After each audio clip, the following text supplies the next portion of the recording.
All right, good afternoon, everyone. We thank you for joining our Process Map Education series. Today's topic is transforming EHS function from chaos to world class, why an enterprise EHS MIS is essential.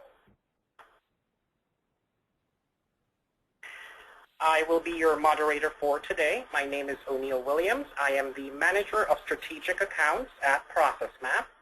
Today's guest speaker is Dean Rossi, who is the President of Safety Culture Partners, LLC.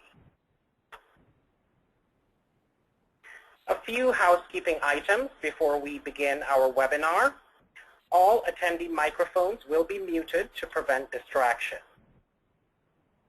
You may submit questions at any time using the questions tool in GoToWebinar.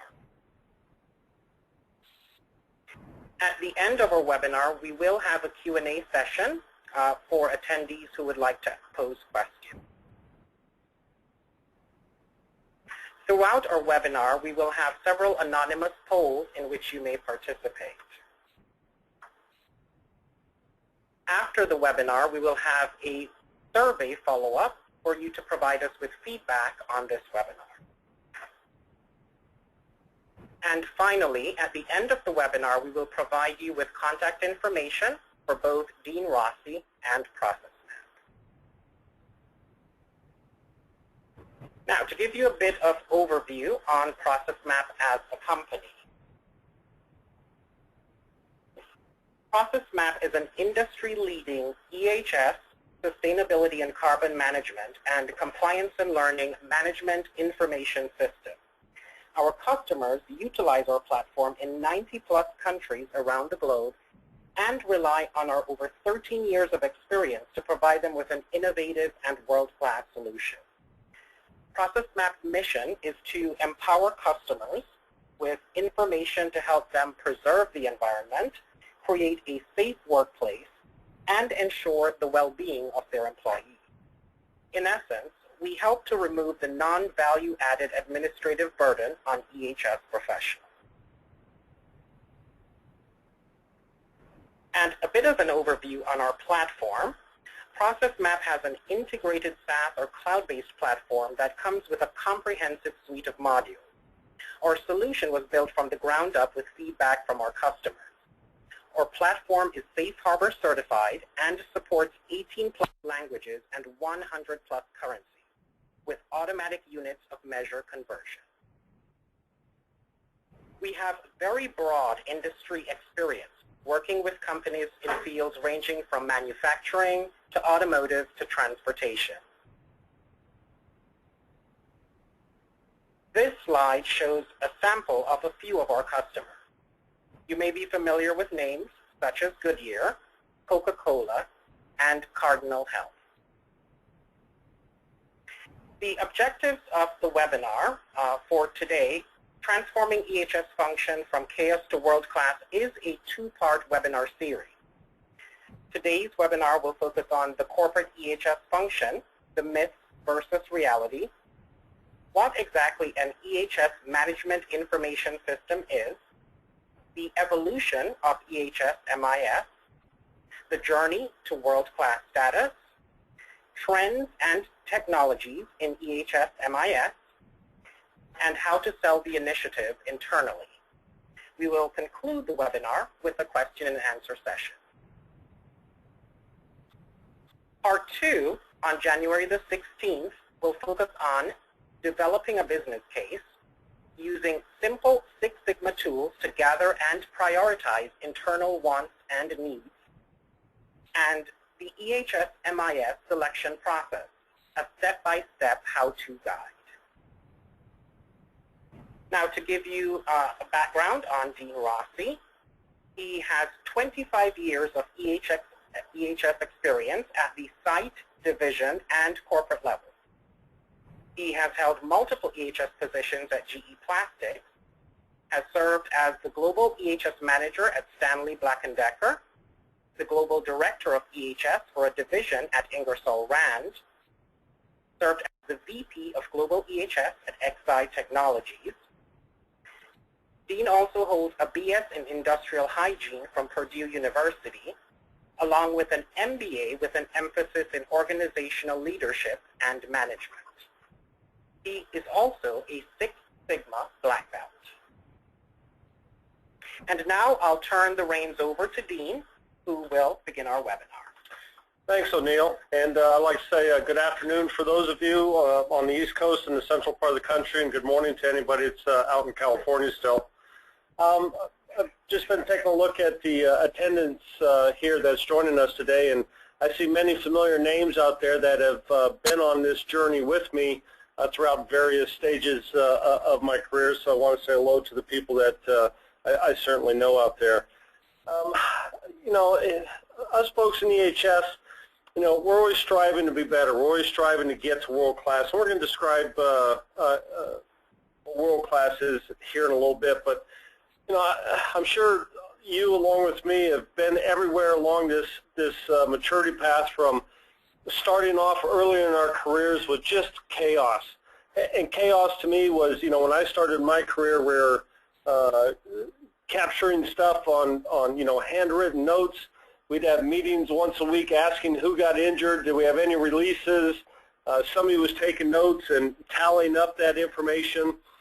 And then, you know, we got a little bit of systems in place with Excel spreadsheets, and we started to gather data in Excel spreadsheets. I was telling somebody here recently that when I started my career, in order to make graphs, we had to use an old software tool called Harvard Graphics back in the day. That wasn't exactly the easiest tool to use to make graphs. And then as we've gotten better in our careers and moved along, we started getting to be a little bit more preventative. We were able to get some data, to mine the data, to see, you know, getting a little bit proactive.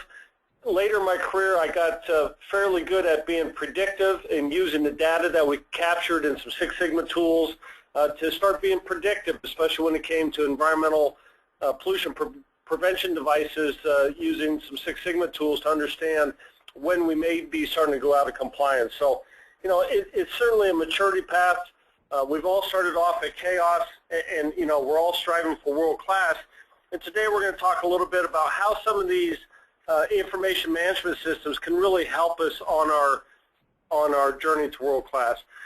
As we said earlier, we're going to be able to take 3 polls today. We want to get your input here. So we're going to open up this first poll. I'm just kind of interested on the people out there, where you're at, where are you at with your function? Are you at the chaos mode where you're, you know, really trying to gather information? Are you at the reactive mode? Are you at the preventative mode? Are you getting good so you can be proactive in life? And you know, anybody out there truly world class, I'd love to hear from those of you who believe that you're truly world class at this point in time. So we'll take a couple minutes here.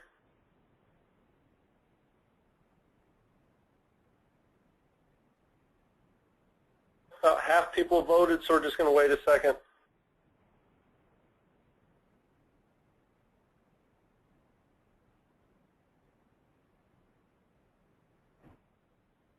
A few more there need to capture. If you haven't voted yet, please go ahead and do so.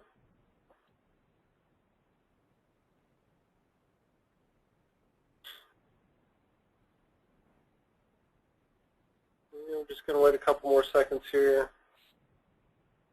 A couple more of you want to vote. We're showing about 30% of you, or 70% of you have voted. All right, let's go ahead then and close out this poll. Let's take a look at the results. And let's get the results up. And as you can see here, very interesting that over half of you say that you're in the preventive mode. I feel for those of you that are down in the chaos, 5%, I really feel for you, because I've been there. I've been in that reactive mode. 15% said you're in the reactive mode. I've been there. I don't envy where you're at.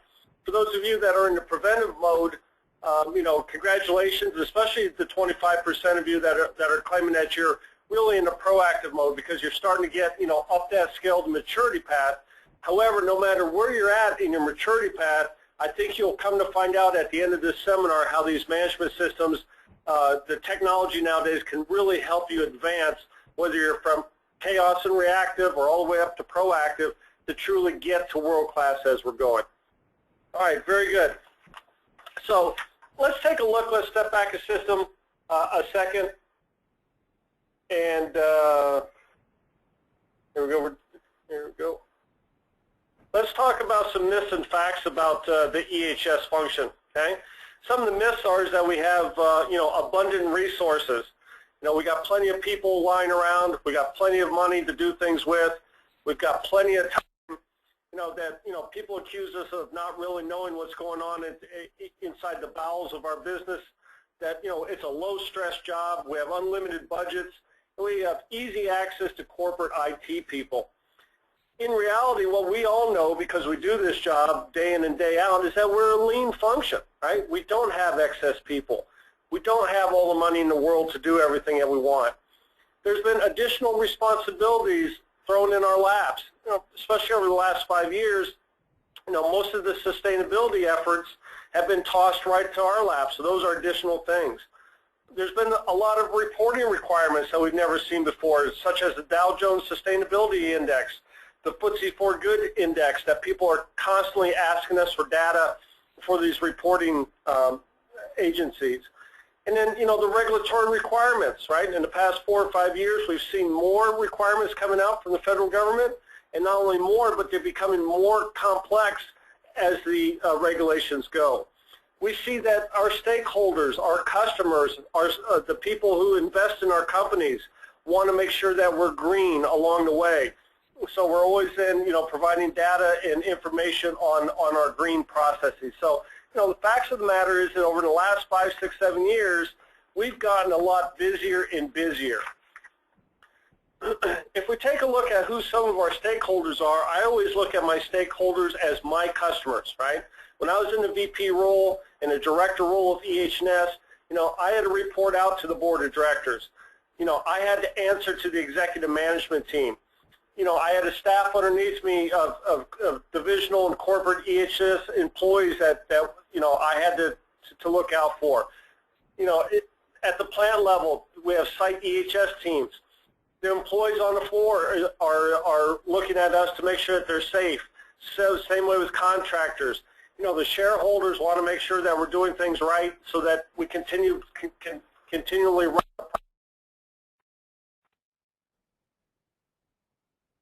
I'm hoping everybody's still there.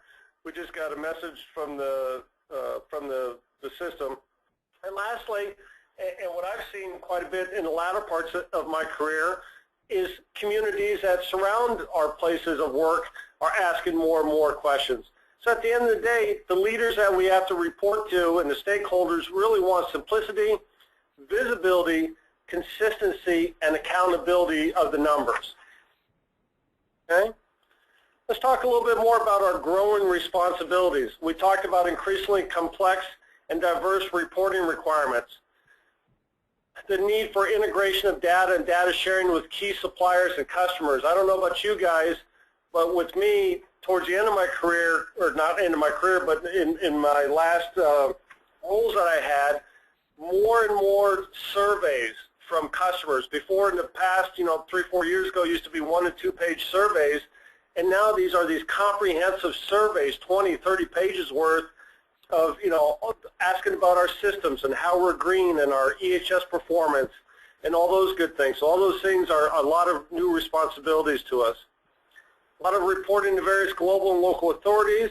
And oh, by the way, if you're a publicly traded company, nowadays publicly traded companies through the Sarbanes-Oxley requirements, we have to report out on liabilities, environmental liabilities, how much remediation liabilities are on the books, how much and how many fines and violations we have on the books. And oh, by the way, we're accountable for those numbers. If those numbers aren't right, some of us can be held liable for reporting false numbers.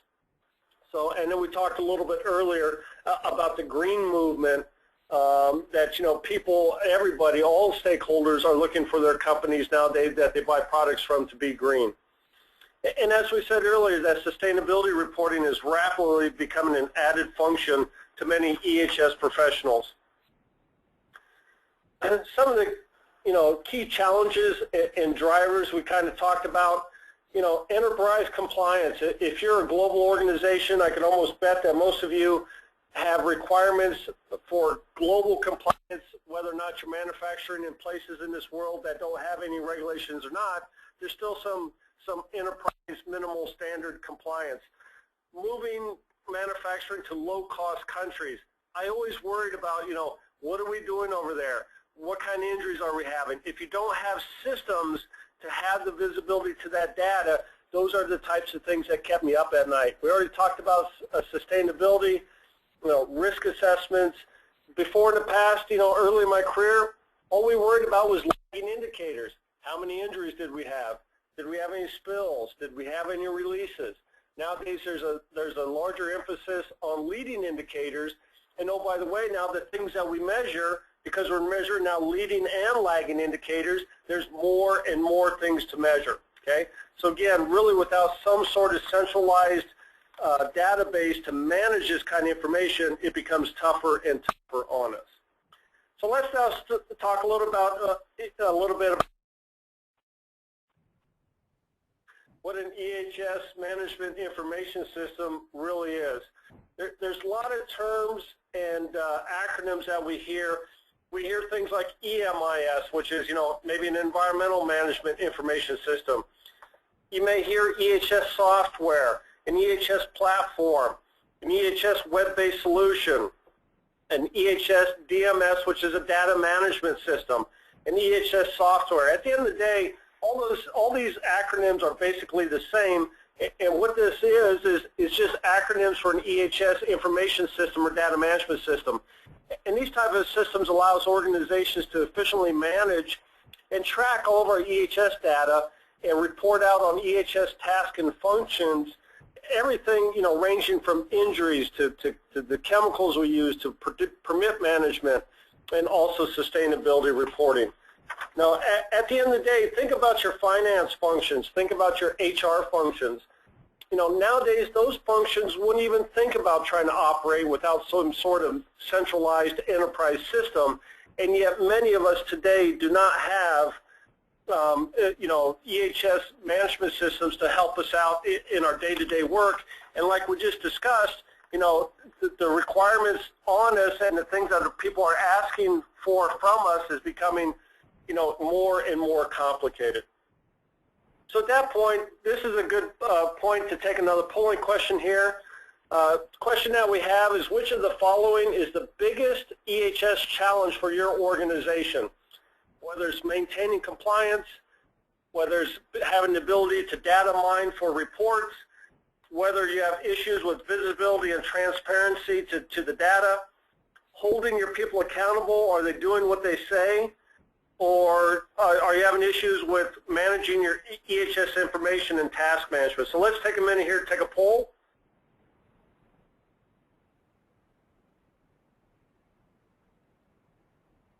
If you haven't had a chance yet, please let us know what you're, what I tell people, this is what keeps me up at night, these types of things.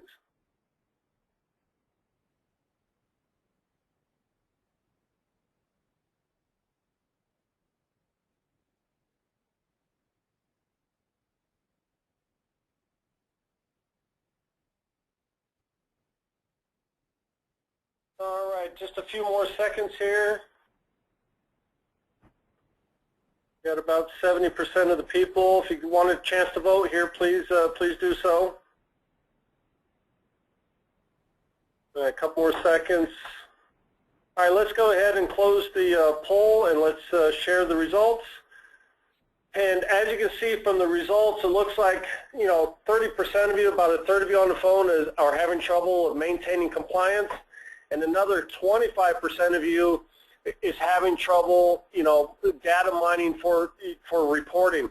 So, one of the things that we're going to talk about in our next webinar on the 16th is making sure that you get what you need out of an EHS management information system. If you're currently using something and it's not meeting your needs, or if you're thinking or wanting to go out and look for a new system, you have to make sure that you know what your needs are and that your systems that you're looking for can help you in doing your day in and day out tasks. All right, very good. Let's go then and talk about why an EHS management system is essential to support transformation. Now, we talked about earlier that that maturity path of getting to world class. So it doesn't matter where you're at on the maturity path, these management information systems can help you get up the rung. So, you know, if you think about, you know, some of you said that you're still in chaos, you have manual processes, you can, you know, really get to the next level by going to efficient enterprise, you know, in efficient enterprise by, you know, automating a lot of these processes.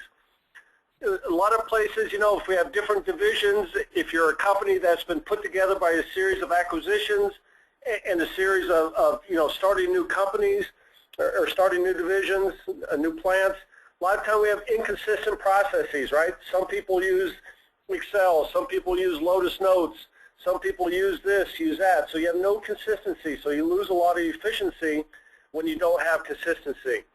You may have redundant systems or systems that just don't work so well. When you move to one enterprise system, you have a common system throughout.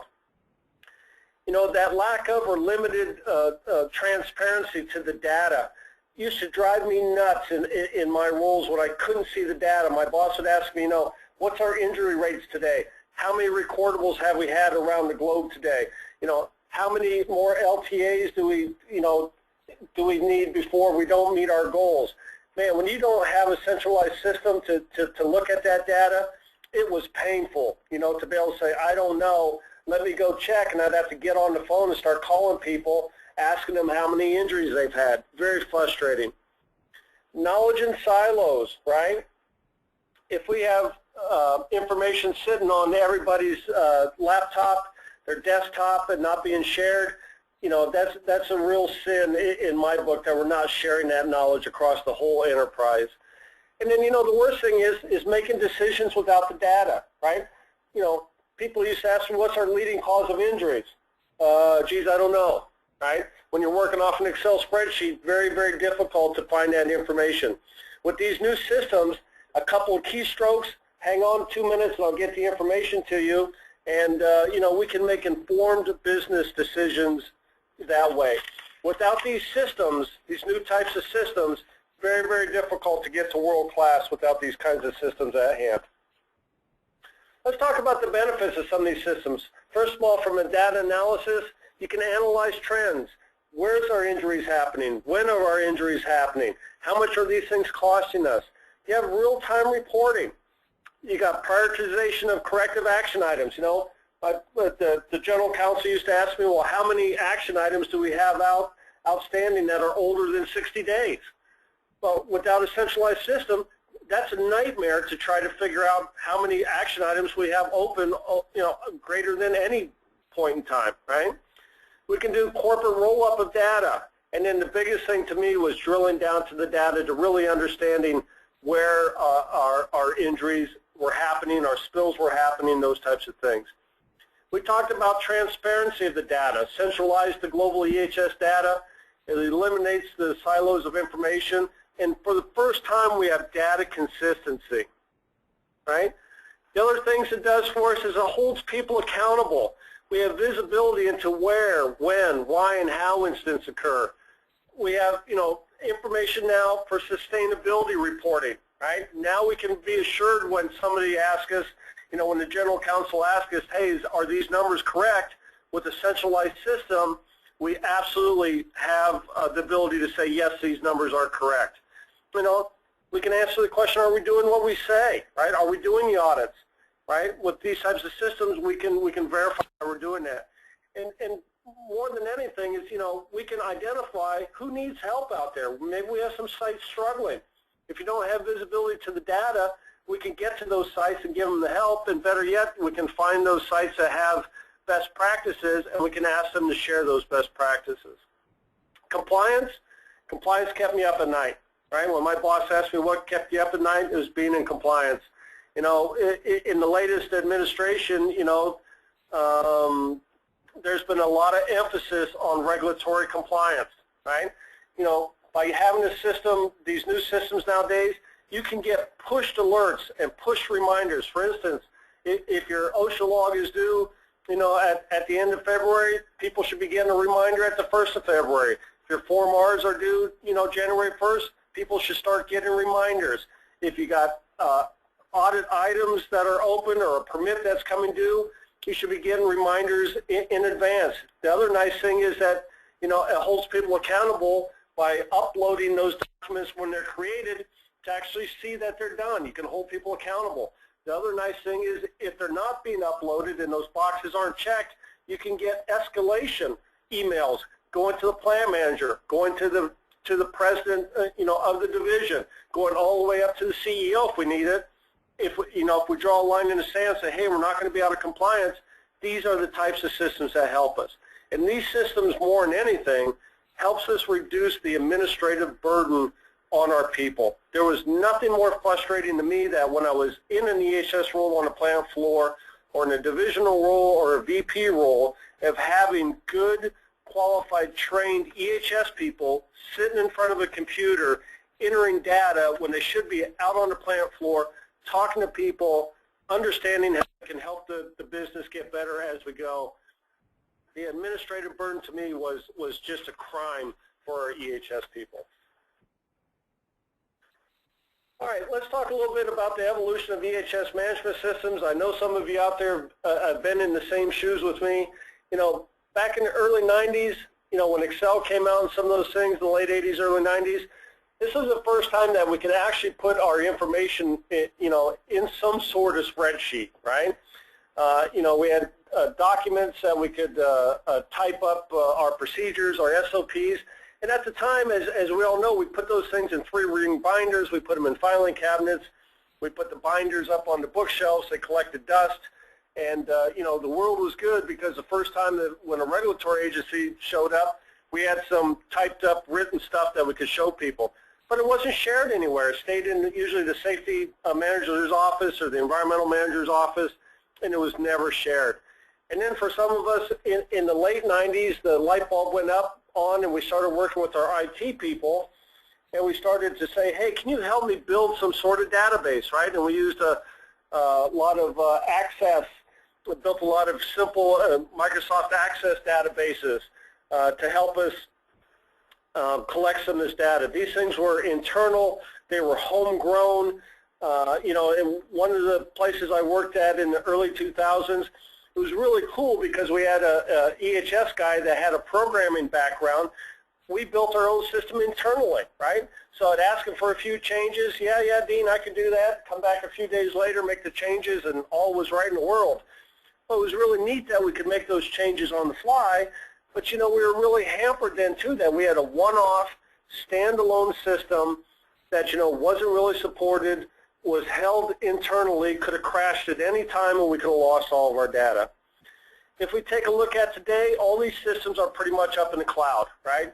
Like everything else in this world going to the cloud, we can access this information anywhere, any place, anytime, and with the advent of mobility that we're going to talk about here in a minute, you know, it really takes away a lot of the burden, and we can get a lot more efficiency out of our time.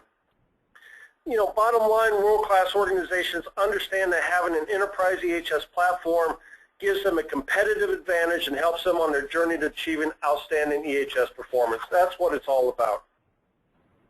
So let's talk about that journey to world-class. Okay? So first of all, you know, let's describe or define what world-class is. And a lot of people have a lot of different definitions. As you heard in my bio, I have a pretty large Six Sigma background. I was trained in Six Sigma when I was at GE. When GE went through the process back in the mid-90s, I was one of the first people to go through GE's Six Sigma process. I went to Stanley Works, and they started a Six Sigma process, and I actually stepped out of EHS for a while to function as a master black belt and to train new green belts that were coming on board as we were rolling out our Six Sigma process back at Stanley.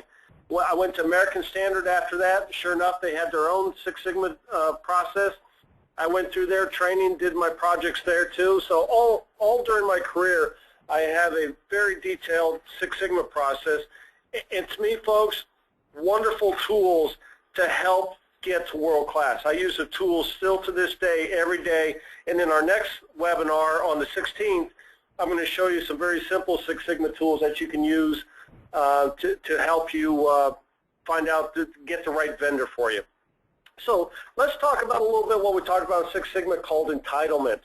And entitlement is how good theoretically could you possibly be.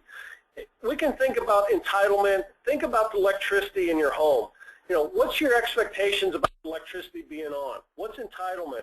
And entitlement for all of our utilities is that we expect them to be on 24/7, 365 days of the year for as long as we live. When we come home and turn on the light switch, we expect it to be on, and that is really what entitlement is. When you start talking about entitlement now in the EHS world, entitlement is really zero incidents. When I talk about incidents, I'm talking about no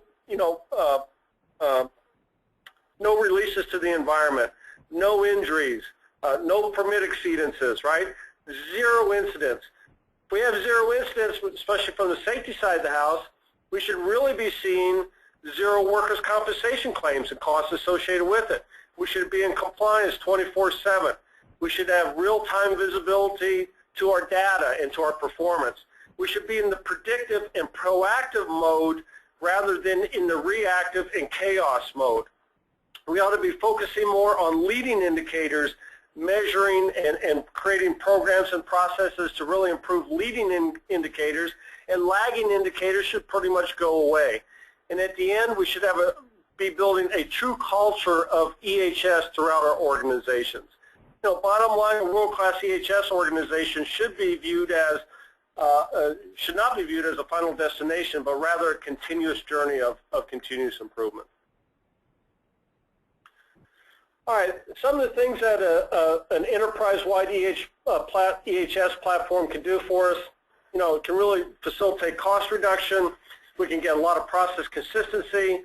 We can manage business continuity, and we can enable knowledge retention. So let's take a look at these individually. From an efficiency and productivity standpoint, you know, the days should be long gone when we enter an injury claim into a system, and then we have to turn around and enter that same information into our workers' compensation agent system, right? These systems nowadays, you should enter it once, and it should automatically go. These systems also, if you type in, you know, Tom Brown had an injury, the system should be linked to the HR systems so we know where Tom Brown works, we know how long he's been with us, we know who his supervisor is, so on and so forth. These systems should have automated feeds to other things like learning management system, external laboratories, so on and so forth. Think about the efficiency for your frontline supervisor. If he had a handheld smartphone or a tablet where he could go out and do audits, EHS audits, you know, on his smartphone or his tablet, you get more efficiency now out of your frontline supervisors. Again, you heard me talk earlier, you know, I'm huge on floor time versus data entry. It should be 80% on the floor, 20% in front of the computer versus 80% from the computer and 20% on the floor. Think about automated data conversions and greenhouse gas calculations, right? Converting, if you have, you know, people overseas that want to enter the data in kilograms and meters and whatever else you may have, euros, a system that automatically converts those units over to one system so you can roll it out, automatically does those calculations. You get a lot of efficiency and productivity out of those types of systems. If we talk next about process consistency, you know, now we have standardized incident reporting and investigations, formalized audit compliance protocols, consistent risk assessment processes, standard operating procedures that we can share across the enterprise, and our EHS metrics and sustainability KPIs that, you know, consistent for reporting across the enterprise. Managing business continuity, you know, silos of information with information kept on people's laptops. I can tell you when I've had some turnover with EHS leaders, you know, 20 years ago, EPA may have came in and said, hey, you know, because you got in trouble with the consent order, you know, you owe me additional monitoring requirements that aren't in the regulation. I had EHS manager and the plant manager leave simultaneously. 3 months later, EPA inspector showed up at the plant and asked for those reports. And we looked at each other and said, what reports? And the compliance officer told us, well, 20 years ago we had an agreement that you're going to give me magnehelic gauge reports on all your bag houses, you know, for the next 50 years. Well, because we didn't have a centralized system and because those people left, we didn't know that because it was outside the regulations. So, you know, you can get potential hefty fines when those things happen. Plant closures, right? We've had plants closed before. I get a call at the last minute from the EHS person there. What do you want me to do with all these documents, right? If you had a system where all the documents, the permits, you know, everything that's related to EH&S on that site is uploaded into the system, you never have to worry about all these paper. Mergers and acquisitions, right? Once bought a small plant down here in southern Florida when I was in Ohio, and working in Ohio, and you know, talk about nerve-wracking and wondering where they're at, and then you know, we tried to roll up their metrics into our metrics, and you know, they weren't really capturing anything. The quicker you can get new acquisitions into your EHS management information system, the shorter your timeline is going to be for integration. Those things are just vital for what we do. All right, let's change pace a little bit here, and let's start talking now. We talked about the cloud, software as a service. You know, these terms nowadays we're getting more and more used to these terms. We're seeing them every day in everyday living. No, bottom line, software as a service is nothing more than a model that allows companies to greatly reduce or eliminate hardware and software costs while enabling both flexibility and scalability in meeting the organization's needs, right? Cloud access can be from, you know, at home, at work. You know, nowadays, even on an airplane, as you're flying around, you can get on the network on an airplane and access these systems out of the cloud. It's just the way to go. It's a trend. It's the way to go. When you finally do get an EHS management system, information system, you know, they should be no longer standalone systems. They should be able to link to all these external systems and internal systems that are already out there. Imagine for greenhouse gas reporting on how easy it would be if your system was linked to your fuel management system in your organization, and you knew how many gallons of fuel that you've used around the world, and you knew the conversion factor, and the system automatically spit out your carbon dioxide equivalents that was given off from your fuel use, right? Automatically calculated for you. Well, going out to your vendors, your laboratories, your IH data, right? If you're getting IH samples back, you know, coming directly from the laboratory into your system without you manually inputting it, that's a huge benefit to us in the EHS field. We already talked about workers' comp and a few other things there, but just huge advantage. The thing that gets me most excited nowadays, and it's something I've been asking for in the last 10 years, is this whole notion of being mobile, right? I don't want to do paper audits at my desk. I want my people to get out on the plant floor and do, you know, audits. So when you take a look at, you know, system accessibility, you should be able to access the system that you're using at work, at home, on the road, no matter where you're at, you should be able to easily access the system. When we have easy access, we can get more and more people onto the system. We can get supervisors onto the system, maybe even employees to help us out. The more people we get involved in the EHS process, the better off we are. The next page is just a showing of, you know, what you can do from an iPad. You know, if you're sitting in a meeting and your boss leans over and says, hey, you know, do you have the latest graphs and charts of where we're at from a dashboard standpoint? You can say, yep, give me 2 minutes here, pull it up, here's the latest dashboard. These are the things that you should be able to do with your system. Take a look at the next page, and here's a picture of an iPhone, right? With audit protocol already loaded into the iPhone that you can access right out of the cloud. Somebody says, hey, you know, can you help me do an audit? Yep, let me pull the audit protocol out of the cloud right onto your handheld, and now you can walk around out on the floor being able to do audits, right? Imagine your handheld device, you get a pushed email saying, hey, so-and-so didn't get their information into the system. You can automatically give them a call at that time. There's a lot of power in mobility for us in the EHS field of making our time a heck of a lot more efficient than where we're at today. So that said, then, let's take a minute to take a next polling question, talking about mobility.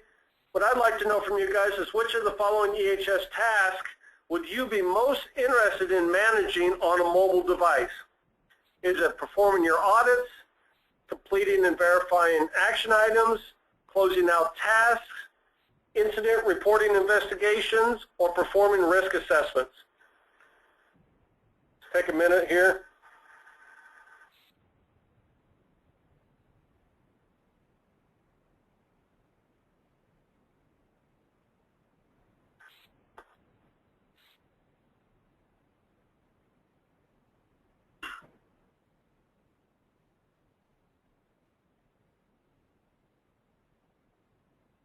Okay, just a couple more seconds. We got about 60%. A few more seconds here. If you haven't get a chance to vote yet, please do so. All right, we're going to go ahead and close the poll and share the results. Very interesting results here in that 41% of you, like me, I always said the same thing. It'd be great to have some mobility to get out on the plant floor and to be able to do audits. Completing and verifying action items, I agree with you. Imagine your smartphone out there and somebody says, hey, did you put the sign back up on a confined space? And somebody said, yes. You got your smartphone in your hand. You can snap a picture. You can close out the action item right there on the floor. Very powerful tools. Risk assessments, I agree with you. Some sort of mobile device with a standard risk assessment loaded on your mobile device. 24% of you said that would be nice to do. So again, the bottom line is if you're out looking for a new EHS management system, if you're looking for a new vendor, make sure that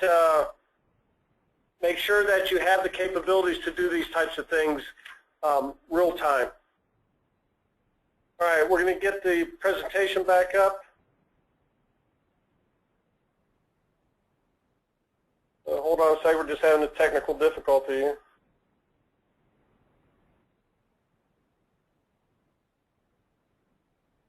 There we go. All right, so we're going to talk just briefly on how to sell this initiative internally. By now, I hope that I have a lot of you excited and fired up saying that, yeah, it's about time that we get one of these systems, so I hope you're fired up. We're going to talk just briefly about how to sell this initiative internally, and then when we have our second webinar on the 16th, we're going to get in a lot more detail about how to do this. But if you turn to the next page here, there's a matrix that I put together that, in my life I've not been, always successful in selling initiatives to my boss. And one day I was sitting around home and it hit me like a ton of bricks, this matrix here. And what I want to point out to you is that, most of the technical functions are listed over here on the left-hand side, whether you're a director or VP of EH&S, whether you're a director of safety environmental, whether you're an EHS manager. You report up someplace in the organization that gets to the executive level, which we call the C-suite, right? Whether your division reports up through the CEO, the CFO, if you're lucky enough to have a VP of EHS on the C-suite function, HR, if you have a Chief Sustainability Officer, you may report up through that, a Chief Operating Officer or VP of Operations or Manufacturing or Legal or Division President. The point of the matter here, let's say, for instance, you're fired up, you want a system, you want to go lobby for monies, and let's say, for instance, you have a council that you need to go talk to, or a committee. And the committee is the CFO, the HR person, and the legal person, right? It's important to know there was a book written a long time ago called Managing Up, right?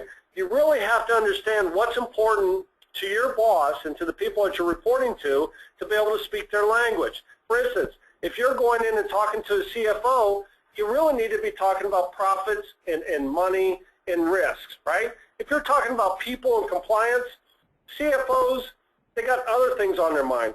Same way if you're going in and talking to your HR people. HR people are worried about people, right? If you're talking to them about money and compliance, you're going to lose your audience in a hurry. When you go talk to your legal people, if you talk about, hey, we can get a lot of efficiencies with this, our people will be very happy with this. You know, legal people aren't concerned as much with those types of things. They're more concerned with compliance and more concerned with risk. So we'll talk a little bit more in our next webinar about how you can sell to the people that are listening to what you have to say, basically. All right. Some of the things that you should be looking for when we talk about return on investment. Again, we'll give more examples next time. But you know, workers' comp avoidance, right? How much are you spending year over year on workers' comp? And how can a system like this help you reduce those types of injuries? Productivity gains. If you got people sitting around doing nothing all day besides, you know, typing in data and trying to gather data, maybe we can take out a head count here. You know, there's a productivity gain. For those of you that are missing deadlines and are having, you know, being out of compliance and getting in trouble with OSHA, EPA, and DOT or whoever, there's some cost avoidance here that we can throw into some of those ROI calculations. So again, we'll talk more about those in our next webinar. So with that said, then, you know, in some of the conclusions, we started off talking about, you know, where are you and where do you want to be? We talked about the myths and realities of our function. You know, bottom line, we don't have excessive resources.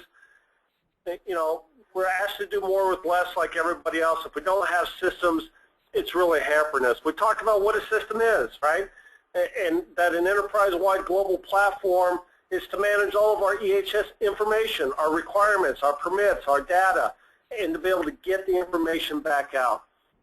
We talked about the evolution of EHS information management systems on how we used to start off with paper, build our own stuff, Microsoft Access types of database, to now they're in the cloud where they should be, right? We talked about our journey to world-class status, and we can't really get there the way that we're doing it if we don't have technology and systems to help us. We talked about trends and technologies. You know, you guys even said in your polling that mobility issue is really key, right? And then we talked about briefly on how to manage or how to sell the initiative internally by managing up and knowing what's important to your boss. So with that said, I'm going to turn it back over to O'Neill to give us a few reminders before we get into our question and answer session. Thank you, Dean. All right, so just a reminder for everyone, and definitely want to thank you all for submitting those questions. We've been, you know, keeping track of those as they've been coming in. I do want to let you know that we will be doing a post-webinar survey to allow you to provide us with some feedback on your thoughts on this particular webinar. We'll also have a recording of the webinar session, so that way you can review that at your leisure. And then part 2 of this series will be on January the 16th, so we definitely would like for you to join us for that session where we'll be talking more about how to sell this initiative internally. And now we'll open up, or actually look at some of the questions that you've been submitting to us, and Dean will go ahead and just respond to some of those. Yeah, thank you very much. We got a few questions in already that I'll attempt to answer here. First question is, you talked about integrating EHS systems with other functions such as workers' comp. How do you get risk management folks on board where they want to hold on to their own processes? You know, excellent question. I wish I had some magic pixie dust for you, but at the end of the day, you know, you've really got to talk to a great many of people about what's the best solution for the entire enterprise. We'll talk on the 16th about the team that you form, brainstorming wants and needs, you know, multi-voting to get down, to get buy-in and those types of things. There's no easy answer there, but what you really got to do is you got to have a united front with HR, with legal, with operations, with, you know, all the aspects of the EHS to try to convince risk management that, you know, we need to go to one centralized system and not have these silos of information. So very good question. All right, the next question we had was, from your experience, what challenges would you say are the greatest during the implementation process? That's a good question. The biggest issue during the implementation process is the lack of planning, okay? The lack of planning and the lack of getting the right number of people on board, okay? I've been through implementation phases. I can tell you that you want to get a wide variety of people on board so that they're working with you. You don't want to ever have people say, well, you know, this wasn't my system or this wasn't my idea. I was never told about this. The more functions that you can touch, the more people that you can get involved in it up front, those people then can also be the trainers when you start to roll it out to the masses on how to train people on to use your system. So very good question. There is some traps there to fail, and the more you plan and the more you get people involved, the better off you'll be. And also, work with your vendor. Ask your vendor, you know, how other companies have implemented it. What were their trials and tribulations? What worked well? What didn't well? Remember, you're not going to be the first people that ever do this, so ask the questions and learn from others. Good questions. Okay. Next question, how much benefit could a EHS management information system have for a single plant operation? Good question. An old friend of mine I see asked that question. It's a good question, and to me, it's all about visibility of the data and mining the data. If you're a single plant, you're out there alone, right? You're a one-off, right? Where are your injuries happening? You know, what's causing your injuries? You know, yeah, you can do that on an Excel spreadsheet. You know, sure you can do that. Very cumbersome, right? An automatic reminder to set up the compliance calendar for when these things, you know, for when your permits are coming up and those types of things. Not only to remind yourself, but to send it to other people within the organization. If you were to get up and leave, and again, you're a source of information, you've got your own compliance calendar set up on Outlook. When you're gone, so is that compliance calendar. Think about how easy it's going to be for the next person to come in to say, you know, for other people getting emails, for the other people to come to the new EHS person and say, hey, we don't have you on the system. We got to make sure that some of these emails are going to you. Great question. Okay. Next question. My EHS function is really chaotic.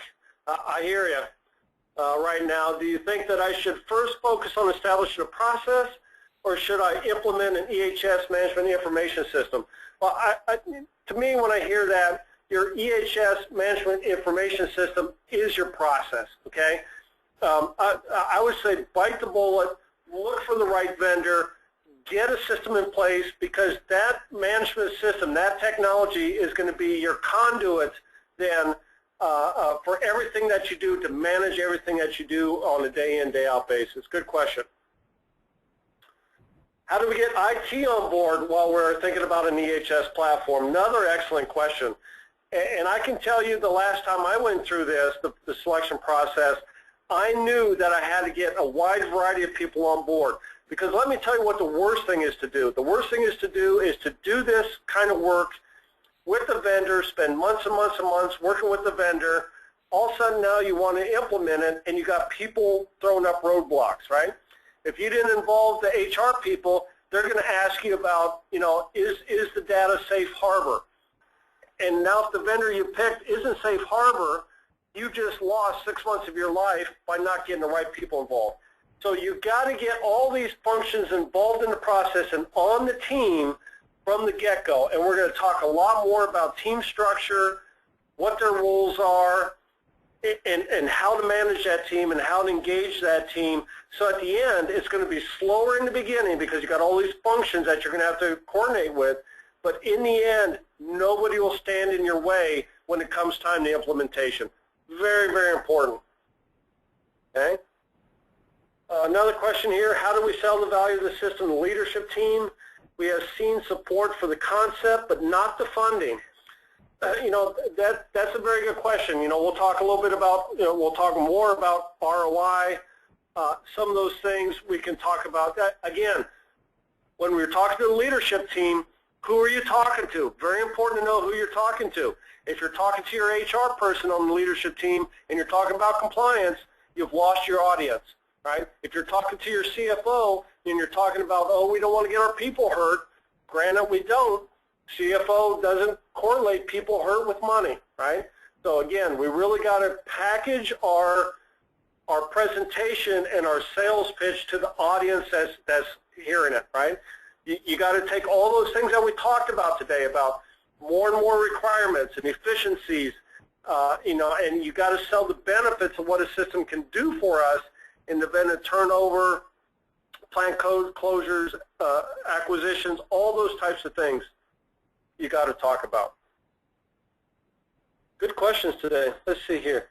The IT team has been building internal systems since a long time.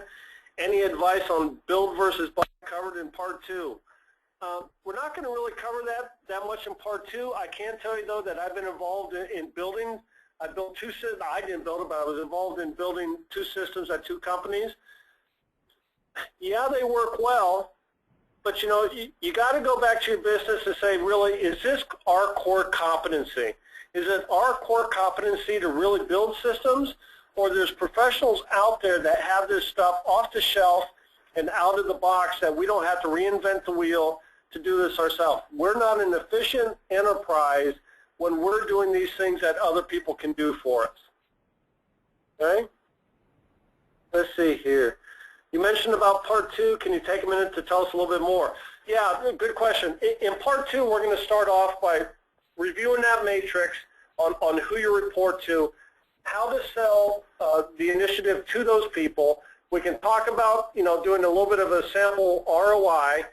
We're going to talk about how to build a team, who should be on the team, and then we're going to go through a step-by-step process of starting off with a whiteboard on if it was Christmas time and you could build the ideal system.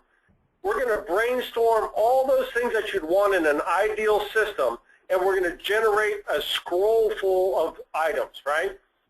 So those are all your wants, and then we're going to teach you a few simple tools to go from your wants to your needs, okay? What do you now really need in a system? We're going to talk about how to force rank those. We're going to talk about how to multi-vote.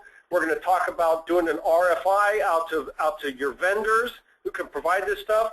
We're going to talk about how to evaluate the responses back from the vendors. We're going to talk about multi-voting. We're going to talk about presentations that the vendors will do for you, getting the sandbox so you can play in their systems, and then finally coming down as a team making the final decision with the team. So there's a great deal of process that I'm going to give you in the next webinar. Okay? Next one says, I really like the mobility aspect of EHS. Are you seeing many systems on the market? At this point, a few now on the market, but as things go, as we go, further and further into the future, we'll see more and more companies, I think, offer those types of systems. Okay, let's see here. On building a case within an organization, can you share some examples of how this solution really helped save costs, increase productivity? Can you provide any statistics or numbers that can help me to build a case? Yeah, I sure can. Earlier in the 2000s when I was working with the company, we were trying to get to world class. Didn't have a lot of visibility to the data, so we started to do some data mining. And the first thing we saw was that, cuts were our #1 cause of injuries. So knowing that, then we did some innovative things and really innovative programs, processes, upgrade personal protective equipment, a lot of training, a lot of engineering controls, virtually eliminated cuts. So that dropped us down. We started out with an injury rate of 10, a recordable rate of 10. So by mining the data, finding the information, we're able to knock it down. We then took a look and said, hey, our temporary employees, we used a lot of temporary employees, our temporary employees have injury rates 3 or 4 times higher than our regular employees. We had no visibility to that before we had a system, right? So we said, okay, let's brainstorm on some things that we can do with our temporary workers. We put them in high-vis orange vests. We assign them a mentor. We have plant managers give the safety presentation for temporary workers. We virtually knocked out all of the injuries from temporary workers. One of the last things that we saw was ergonomics, costly injuries, ergonomics. We partnered with one of the leading ergonomics firms out there in the world, did an ergonomics program for 4 or 5 years, really took a big chunk out of our ergonomic injuries and our ergonomic costs. So, at the end of the day, when I started in that organization, we had an injury rate of 10.